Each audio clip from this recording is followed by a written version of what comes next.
Hey everyone, welcome to another episode of Cracking the Code to your REI Challenges. My name is Diana Lizarazo and my co-host is Elizabeth Kelly. Now before we get started, I want to share some exciting news with you. I have a social networking platform for real estate investors, mentors, and professionals. And this is a platform for communities of real estate, all different types of communities in the real estate investing world.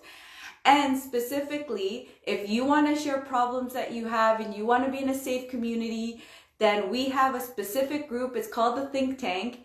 And you can also send questions anonymously, or you can share us your stories anonymously. And we may even bring it on here to share it with everyone so that you can get the most eyes on it, the most opinions, and figure out the one that works best for you. And obviously that is what this show is about, is that we're going to be bringing on some topics, cash flow and how to find tenants incognito. And so that we can tell us in the comments what your ideas are of it. And I'm just going to, but tell us, even in the comments, let us know what your ideas are of what you would do in the situation, so we can all bounce ideas off each other. Hey, got you on. How are you? I made it. I made it. How you doing? I'm good. I'm good. Thanks for coming on like always. It's always so much fun to chit chat with you. Oh, my pleasure. It's so funny because I can't see you. Like Okay. there is no video feed for you for me. I'm assuming everybody else can see you. I just can't see you. So, I can see. Yeah, that's funny. For me, usually it was the other way around. Usually I couldn't see. And so I'm like, I hope I'm in this, like, I hope you can see me. I Yeah, made it. yeah, awesome, awesome. So let's get started with the first question that one of our viewers has, or one of the people actually in ReFam have, is that they want to do a cash for keys situation, and they've never done it before. They said that they've heard some horror stories of losing their money or people just not going through with it. So they were just wanting, before they get onto the process, they wanted to know what is the best way to do cash for keys so that you can make sure they're out of the property and just do it without a hitch, basically. Okay, had they provided any other details? Is it a multi It's a like two unit house, and two unit, and and or do they just want to fix it up? Or the tenant's a problem? Like why do they want to move they're them going along? through so that they haven't been paying rent, and they're at the 5 month mark, and they're just now to the point of, like, they want to just see if they can offer cash for keys to get them out sooner. Okay. Okay, that makes sense. All right. So let's talk about this first, the perspective that we need to approach this from. So I know that there are a lot of people out there who believe cash for keys is extortion and who are very upset about the idea of doing cash for keys. And they believe that landlords should just follow the landlord tenant process and evict people that way for non-payment of rent. And I completely agree. I think it is a very unfair practice. But my feelings about the state of the landlord tenant board right now, because honestly, when someone's not paying rent, there's no way it should take you 2 years to get someone out.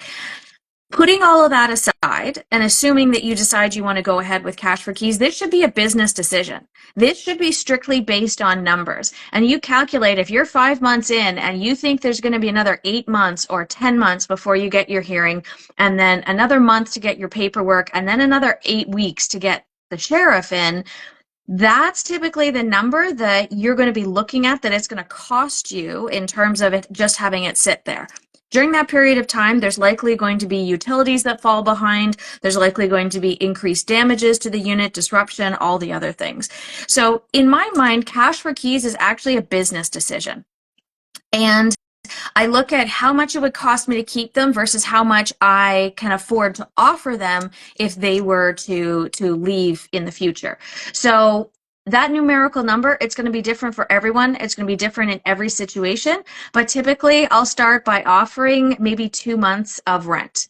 And you can do it yourself. You can have a property manager do it on your behalf, or you can have your paralegal go back to them. Obviously, if you have filed paperwork and you're on your way to the landlord tenant board, you probably have a paralegal. Your paralegal should be experienced with cash for keys and sort of negotiating tenants out the door. They should have a process in place, and they should have paperwork that needs to be signed. So if someone is signing paperwork like an N11 here in Ontario, for example, if someone has signed an N11 and not left, there's an expedited process that you can go through at the landlord tenant board to say, hey, these people agreed to leave. They have not left. I would like an order so that I can get the sheriff in. But I would never recommend just handing over money. There should be an agreement in place, everything in writing, everything signed, saying I, the tenant, agree to leave on or before this date. I always make a condition of them getting paid, the condition that they leave the unit in. So if they leave the unit in great condition, they're going to get this amount. And for all the bills that I have to pay, if they leave garbage behind, if they leave, all kinds of problems, then obviously, I'm going to have to deduct the costs to remedy those issues from the amount that they're getting paid. The other thing that I like to keep in mind is sometimes people will say, well, I need to pay first and last somewhere. Just give me the cash now. I don't like that. But if that's the only way to get them out, then I would pay direct to the next landlord. I would not just give them cash that they tell you is going to be used. The other thing I would do is maybe fund moving expenses. I'm not generally a big fan of handing cash to people. Mm-hmm. Now I'm curious though, because I've never done cash for keys, so I'm not exactly sure. Well, I would just think that maybe, because one of the things I've heard with other people also say is that they did sign, I don't know if they signed anything, they maybe didn't. But let's say if you do sign it and you give them money and then they still don't move out, or is it like, do you actually sign the documents and you give them the money, or would you put it like in a trust or something, to so that at least like they know the money's there and then it motivates them to maybe move out if it's not a trick that they're trying to play? So we will sign the documents or the agreements with them. And then when they give us back the keys to the unit, we give them the cash. Mm-hmm. So no cash is changing hands before they have given up possession of the unit. And that's what I was saying. If someone says that they need that, oh, I need to, I need to give it to my new landlord at my place. I need first and last. I would pay direct to that landlord before I would just hand them cash if they hadn't moved out yet. Okay, yeah, got it. Okay, perfect. And in actual And what? fact, I wouldn't give them first. I would pay last to their next landlord, and then when they move out, I would send over first. Mm-hmm, mm-hmm. Yeah, Because that's your only leverage, right? mm-hmm, mm-hmm. Yeah, and would you do any vetting with the next landlord, making sure it's not like an actual friend or something? Like, I don't know. Do you think people are that much? Like, I feel like you can also usually tell how scammy or not. Like, if you brought someone in and maybe didn't do the full due diligence on them, I think that also kind of tells you, I think, how far or little like the scam is, And I think that's also one of the reasons, that because I've heard where people will like, oh yeah, I'll take for cash for keys, and then they never move out, and it's just more of a stall tactic because they kind of like at least they get 3 months off from you bothering them or something, Yeah, when I do cash for keys, it's really short windows. It's like, you need to be out in 15 days or you need to be out by the end of the month. Most of the people, when I do cash for keys, they don't necessarily have an apartment they're going to. They might be going to crash on somebody's couch for a little while, or they might be going to, like I've had people who've taken the money and gone to stay in a hotel until they got everything figured out because they had other things they wanted to do with the money, quite frankly, I suspect. I don't know Mm-hmm.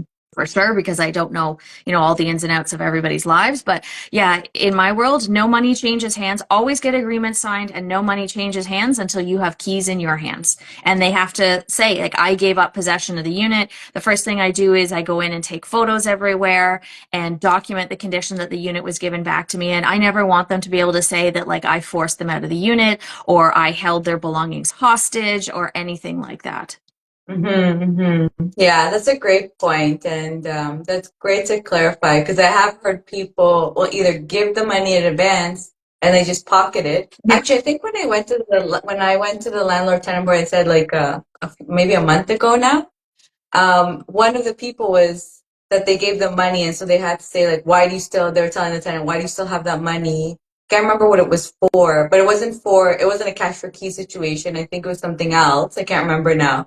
But they were like, why haven't you paid it back? Kind of a thing. So it's just Mhm. like, I think even if you do go to court, let's say for that or landlord and tenant board, just the process is so long to get your money back. So it's like just get it done the right way. And like you said, just wait until the keys are in hand. You've done the vetting, like you said, you've checked out, make sure the unit is completely empty. Maybe Mhm. when you grab those keys and most likely change the locks anyways, Yeah. because they could have other seconds. Because I've heard of people, they leave and then they'll come back again the next, whatever, maybe in a week or something, Yeah. right? Because they have those keys. So you do have Yeah. to be very, very careful. We we had one tenant in New Brunswick who we evicted for non-payment, and we did it legally, totally above board. They left, and they came back a few days later, and they broke into the house. They went up to the second floor, and they turned on all the taps. And they flooded like from the upper floor down to the main floor, down into the basement, and some of it even went into the unit, the duplex. It was a duplex, so it even went into the unit next door. So when I do cash for keys and evictions and that kind of stuff like that, first thing I do is I go around to all the properties that can see my property and I give out my business cards and I say, hey, we just did an eviction. If you see this person back on the property, here's my card. Please call us right away. And I also put up video cameras. And then the other thing I do is when I'm evicting them, I also give them a trespass letter. So if they are seen on this property or any of the properties that I manage, it means that I'm talking in Northern Ontario, so we have the OPP there. So what I can do is call the OPP, and they're not allowed on any of our properties. The OPP come in and remove them immediately. It's not a question of just like, oh, hey, you need to move along. It's like you've been given a trespass letter. Look, here's the copy and the proof that it was given to you. You're not allowed on this property. 100%. Yeah, I love that you said that because it is very important after the fact to have something like that security or even like that, letting the neighbors know. Because actually, now that you say that there was a person that is actually currently happening right now, or the eviction finally happened. Now they're emptying the full house. But what happened was the upstairs tenant was making it even miserable for downstairs tenants. So they couldn't even maintain a downstairs tenant because of whatever they're doing. So they were just being a nuisance and not paying their rent and just bothering everyone. So they couldn't maintain tenants in the basement. And she never thought to tell, like you said, other people. She thought, well, my upstairs tenant, if someone goes squat downstairs, my upstairs tenant will tell me. But what happens when it's a squatter that's a family member, Yeah. right?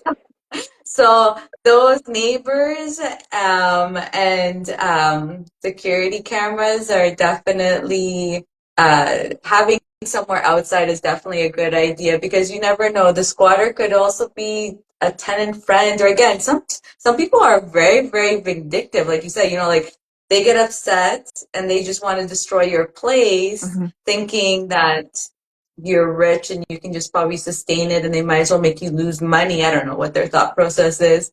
Um, so it's so important to just, I guess, do as much as you can because usually evictions are very, very iffy. People are usually pretty upset and some of them are very vindictive. Absolutely. And I think you raise a good point that it depends what the reason the cash for keys is. It's a very different situation if you are doing cash for keys to evict somebody who has been a problematic tenant, whether they're not paying their rent, whether they're not taking care of the unit, whether they're being disruptive for the neighbors. That's a different situation for cash for keys than, I have this property that I'm going to demolish and I'm going to build something brand new. So you've been a great tenant and I want to help you find somewhere else to go. Like that's a very different feeling. And to me, quite honestly, the amounts are different. If you have someone who's a great tenant and through no fault of their own, you're changing the use of the property or what's going on with it, in my mind, you pay them what's fair. You say, okay, it's going to cost you an extra, $300, $400, $500 a month in rent to move somewhere else. So I'm going to give you, 2 years of that difference up front, and I'm going to give you some money for moving expenses, and, I'm going to give you something for inconvenience. Like, if you're turning the property over and you're going to make a bunch of money on it, and you're evicting people who've been really good, then I think you need to be fair to them. But if you've got someone who's a problematic tenant, then that's a totally different story. And I know there's a lot of tenant groups out there that are like, oh, your landlord asked you to leave, $50,000. Like, to me, that is extortion. That's ridiculous. Yeah. It's crazy the things that come around there. But I think this also leads very well into our next one, where there's a lot of us that are very public with what we do, or there's even a lot of people who also just don't want others to know that they have properties, but they find, for example, so this is specifically related to Facebook, that they love that the Facebook marketplace and finding tenants through there. Um, and that doesn't have to be the solution, but that's what they're talking about, that, they love it because you can see people's profiles. You can get like that first-hand experience on, you look at their profile and see what you see and see what you like and if that's a good tenant. But they are worried about their account. The specific person is a more public person where their stuff is all publicly displayed and it shows that they're a landlord or they're a real estate investor. Um, do you have any tips for people that want to find tenants and, for example, like that, be able to use Facebook, or if you have other means, and that they can do it without the worry of the stereotypes that landlords come with? They're rich, so you can take advantage of them, or, oh, they're this, this or that. Yeah.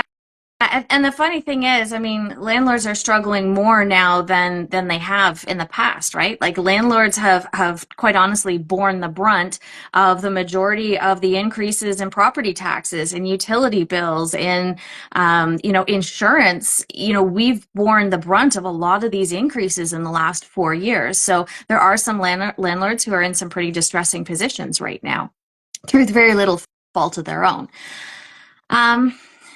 So how would I handle this? And I guess I'll start with a little bit. Yeah. Sometimes another family member doing it for you, or a friend doing it for you, can sometimes help out. Or it may even have to go to the extent of just creating a completely other Facebook account that's specifically for that you use for the tenants, Yeah. and just completely removing yourself. Or like that, maybe actually even you hire, if you're also, I feel like, higher profile, maybe having a property manager start taking care of that. Because I do see, I even, you do see that if it is really nice having Facebook, because you can see people's profiles. It kind of gives you that in, like, if you see a dog on their profile and they say that they don't have a dog, you're just like, are you, like, where's the trust level already going here? Yeah. And to me, so there's a couple of pieces here. So first of all, I never would rely just on Facebook in order to find a good tenant. So being able to look at people's Facebook accounts, that's a great benefit, but it's not the only it's not the only due diligence I'm going to do. So, and I always believe that you need to have a level of separation between yourself as a person and your business. So even if you don't have a property management company, even if you're self-managing and you're just a small landlord, I would always have a Facebook profile that is for my business, that is, whatever property management. And I would always make sure there was that separation. I know there's a lot of landlords out there that, they sign a lease and they give the tenants their home address. I do not like that, because in my mind, in the beginning, everybody's on their best behavior. And so people are not going to say, hey, I drink an awful lot, or I do drugs, and when I have your home address, I'm going to harass you if I don't like how you're handling things. The reality is there are times when that has happened to landlords. So I always recommend a landlord has a post office box. I always recommend that you have a separate phone number that is not your personal cell phone. And I always recommend when you post anything online that you're always doing it as in the capacity of being a property manager. So I don't go to my tenants and say, hey, I own this building, I'm the owner. Even if you have a property manager who's not you, as soon as you say that, they're not going to want to deal with a property manager. They just go over their head and they try and deal directly with you. And a lot of times when people are landlords, particularly small landlords, they feel emotionally involved. You know, when you only have a couple of units, or when, you know, you are renting out what used to be your home, there's an emotional connection there. And to be 100% transparent, I don't think it makes people make good decisions when that's the situation. So you really would benefit from having a property manager, or at the very least, somebody you trust. Maybe it's a realtor, although not all realtors know how to do correct screening of tenants. So you want to be careful who you choose there. But that degree of separation can mean the difference between, you know, a good state of mental health and a more challenging state. I mean, it wasn't that long ago that we had a landlord in the GTA who, unfortunately, are we allowed to say? I don't know what we're allowed to say in terms of words, but anyways, he could not handle it anymore. He was losing the house that his parents had gifted to him, and he's no longer with us anymore. So, you know, when you have those kinds of situations where the emotions of business get in the way of like your mental health, okay, I'm allowed to say unalived apparently. Not that that's a smiling matter, mind you, but when someone gets to that level of distress, it tells you how emotionally over-involved they are in their business. So at that point, it is 100% time to step back. And quite honestly, there are some people who thrive on creating that level of turmoil and conflict and upset for other people. And you really have to protect your mental health and well-being. Being a landlord is not an easy job, and a lot of people think, well, I'm just gonna, you know, buy a house and you know, use this for retirement, or this is the kids' college fund. But there's an awful lot of work that goes into it before those 20 years have rolled by. Completely agree. Just wanted to give a shout out to Miami Production. You say you look great, Diana. Thank you. But yes, I completely agree, especially that you're saying, and I think it is, we're kind of like in a spot right now where, you know, lots of people don't make any cash flow, are in a cash negative state, and then so they do go into that position where, well, you're going to start cutting costs, and the property manager becomes one of those, because you're just like, what can I do to get out of these situations? But at the same time, like you said, it is also important, like your mental health is very important. So if you're going to, and I feel like this is also usually a very big issue with newer investors, is that, like you said, they get very emotionally attached. And it can get to, you know, stages like you just get mentally blocked, and you cannot think anything other than you have a problem, and all you do is think about it, which makes it bigger, and it just gets worse for you, where there are possible solutions out there, and it's just you're so mentally blocked, and that's where having an outside person kind of there to help out, and also to give that degree of separation, like you said, is so important to have that. Absolutely. And if you find yourself losing your perspective, it is really important to step back. And even if you feel like you're negative cash flowing, you don't have the money for a property manager, it is never worth sacrificing your health for money, in my opinion. Like, you always want to protect your physical and your mental and your emotional health and well-being before everything else. You can always make money back in the future, but if you are really suffering health-wise, then it's time to take a step back and turn it over to a paralegal, turn it over to an experienced property manager.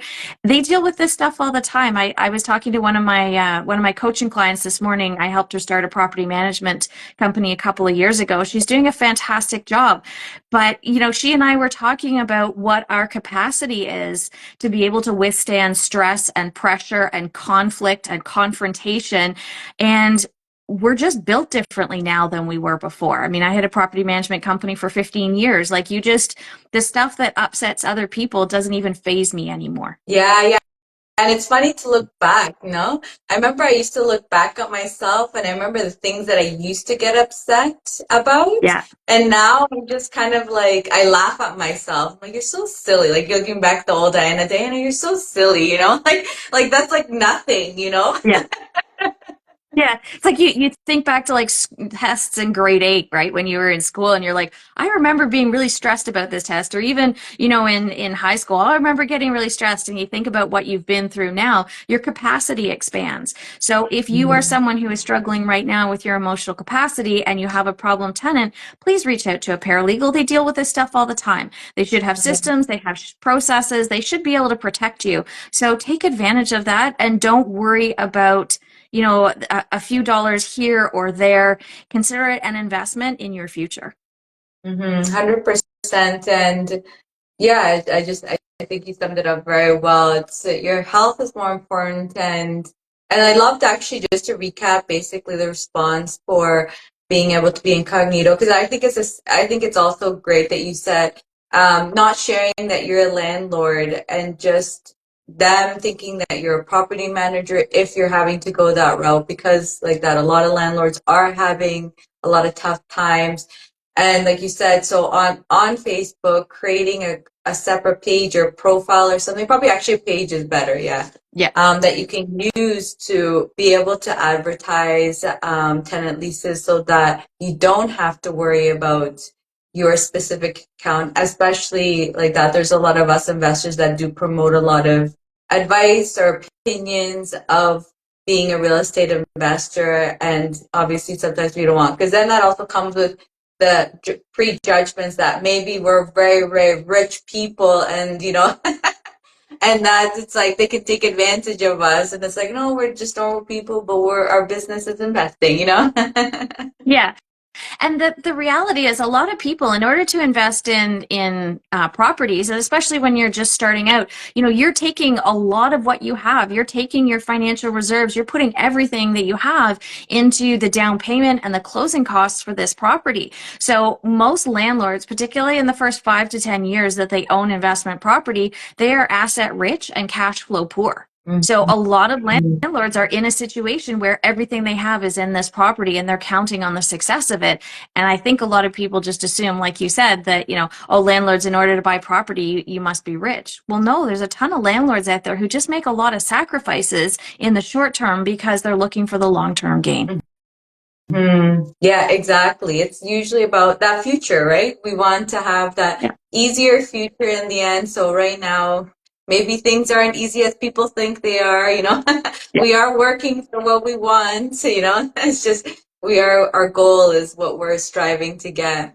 Yeah. Elizabeth, thank you so much for coming on. It's always great to chat with you. If you guys love what you heard, you can always reach out to Elizabeth. You can see what she's up to. You can also, if you want to check out her profile on REFAM, she has it set up. So if you want to learn more about Elizabeth, you can also go onto REFAM and check her profile out. And like that, if you want to share anything with us, you want us to maybe talk about some of the problems that you're having, go into the REFAM, into the think tank, and put your advice there. Others will give their opinions. You can get lots of opinions from all of us and figure out what works for you. And if you love what you hear from me, definitely follow me too. Elizabeth, thank you so much. Always so fun to chat with you. Thank you so much, Diana. And I'll see you in 2 weeks because we're not doing next Friday. But have a happy Easter, and I'll see you again in 2 weeks. Yes. Bye, everyone. Bye, Elizabeth. Thanks so much. Bye bye.